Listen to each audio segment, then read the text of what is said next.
All right, we are here with UW Superior after the Yellow Jackets advanced on penalty kicks after a 2-2 tie with St. Olaf in the second round of the 2024 NCAA Division III Men's Soccer Championship. We have student athletes Josh Bellamy, Harry Ambler, and William Maanstroem, and head coach Joe Mooney. Coach, we'll just start with an opening statement on you about the game today.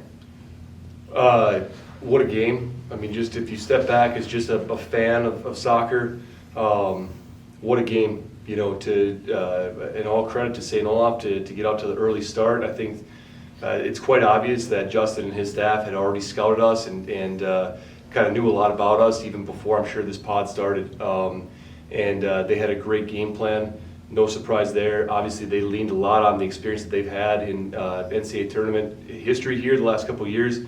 And you could see there's a reason why they're the defending national champions. A terrific squad, all class, and again, extremely well coached. And you can see the belief too. I mean, even going down 2-1, man, they fought back. I just saw Shea in the hallway, and what a player he is. You know, right when you think you've got the game kind of maybe hopefully put away, you can see the legs kind of draining from both sides.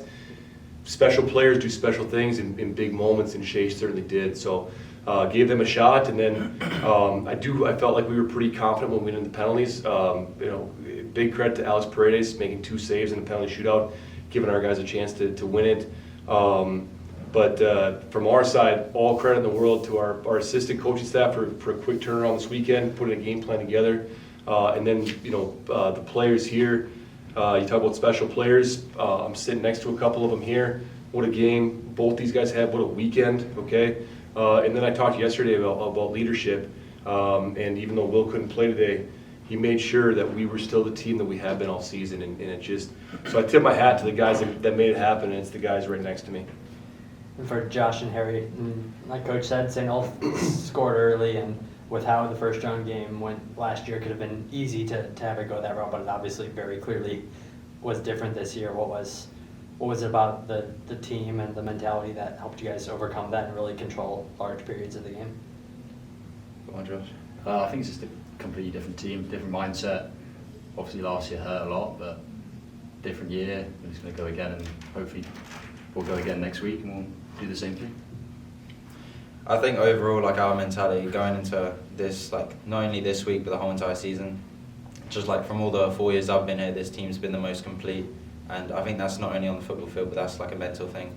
I think like the bond that we have as a family, like the connections that we have, we take it onto the field. And I think if you watch the game, I think you can say that we fought as a family, and like right to the last minute. Yes, we conceded in the last minute, but that was hard to take. But like I think that to be able to bounce back and just clear out our penalties and just make it look as good as we did, I think that's all credit to us. And William, I know you couldn't play today, but what was it like just being out there with the guys in a game that's, I mean, comes right down to it in penalty kicks?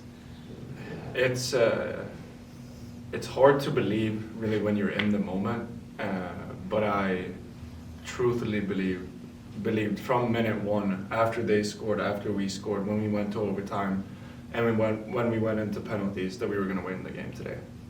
And I'm not saying that like a disrespect against St. Olaf. I'm just saying that as the level that this team has raised and the points we've proven all throughout the year, I think it was hard standing on the side and looking at the game today and thinking that we weren't going to come out on top.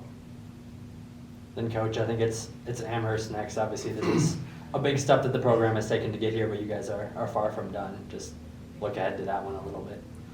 Yeah, what a turnaround, right? You face on Sunday the defending national champs, and then next Saturday it'll be the defending national runner-up, right? So, you know, and I know Coach Serpone very well. We were on the committee together for a couple of years.